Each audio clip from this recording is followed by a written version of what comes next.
बच्चों, आज हम करेंगे लेसन 7 हिंदी का मेरे बचपन के दिन। इसकी जीवनी मैं पहले करा चुकी हूँ। आज हम करेंगे पाठ का सार। तो मेरे बचपन के दिन पाठ में महादेव वर्मा जी ने अपने बचपन की स्मृतियों को, जो उनके मस्तिष्क पर जो छप गई थी बचपन में, उन स्मृतियों को यहाँ पर प्रस्तुत किया है। लेखिका का मानना है कि बचपन की स्मृतियों में विचित्र एक अलग प्रकार का आकर्षण होता है। लेखिका अपने परिवार में लगभग 200 वर्ष बाद पैदा होने वाली लड़की थी, इसलिए उसके जन्म पर सबको बहुत खुशी हुई। लेखिका के बाबा दुर्गा के भक्त थे तथा फारसी और उर्दू जानते थे।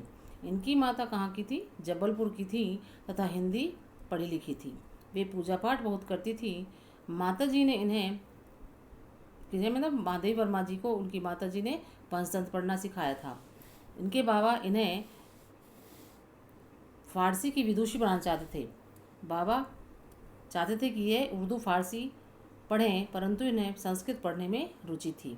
इन्हें पहले मिशन स्कूल में भेजा गया, परंतु वहाँ उनका मन नहीं लगा, तो इन्हें क्रॉसथवेट गर्ल्स कॉलेज में कक्षा 5 में दाखिला दिलाया गया। यहाँ का वातावरण बहुत अच्छा था। छात्रावास के हर कमरे में 4 छात्राएं रहती थीं। इनके कमरे में सुभद्रा कुमारी चौहान थी। वे लेखिका से 2 कक्षाएं आगे कक्षा 7 में थी। वे कविता लिखती थी और लेखिका ने भी मतलब महादेव वर्मा जी ने भी कविताएं लिखना शुरू कर दिया। लेखिका की माता जी मीरा के पद गाती थी, जिन्हें सुनकर वह भी ब्रज भाषा में कविता लिखने लगी गई थी। परंतु यहाँ आकर सुभद्रा कुमारी को देखकर वह भी खड़ी बोली में कविता लिखने लगी।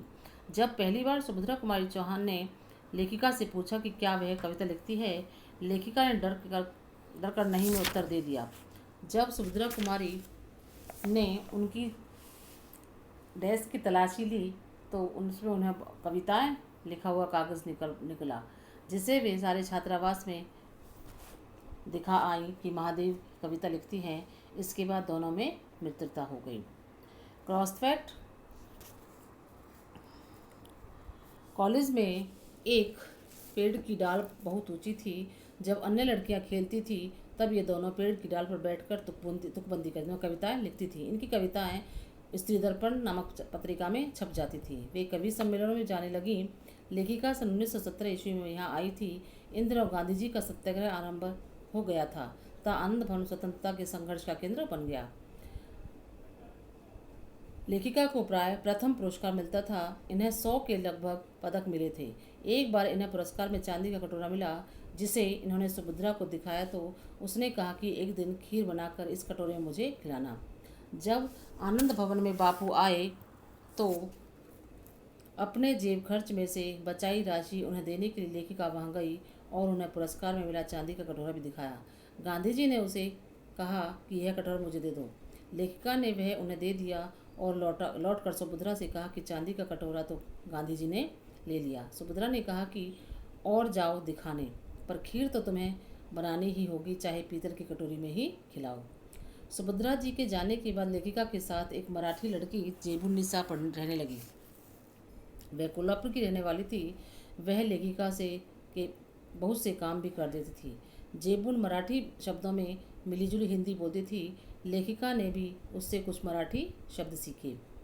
लेखिका जब विद्यापीठ आई तब तक उसका बचपन का क्रम ही चलता रहा। बचपन में वे जहाँ रहती थी वहीं जबारा के नवाब भी रहते थे। उनकी नवाबी समाप्त हो गई थी। उनकी पत्नी इन्हें कहती थी कि वे इन्हें ताई कहें।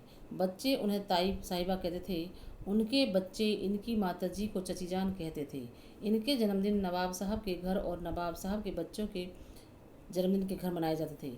उनके एक लड़का था जिसे वे राखी बांधती थी। जब लेखिका का छोटा भाई हुआ तो वे उसके लिए कपड़े आदि लाई और उसका नाम मनमोहन रखा। वही आगे चलकर प्रोफेसर मनमोहन वर्मा जम्मू विश्वविद्यालय और गोरखपुर विश्वविद्यालय के कुलपति बने। उनके घर में हिंदी, उर्दू, अवधी भाषाओं का प्रयोग होता था।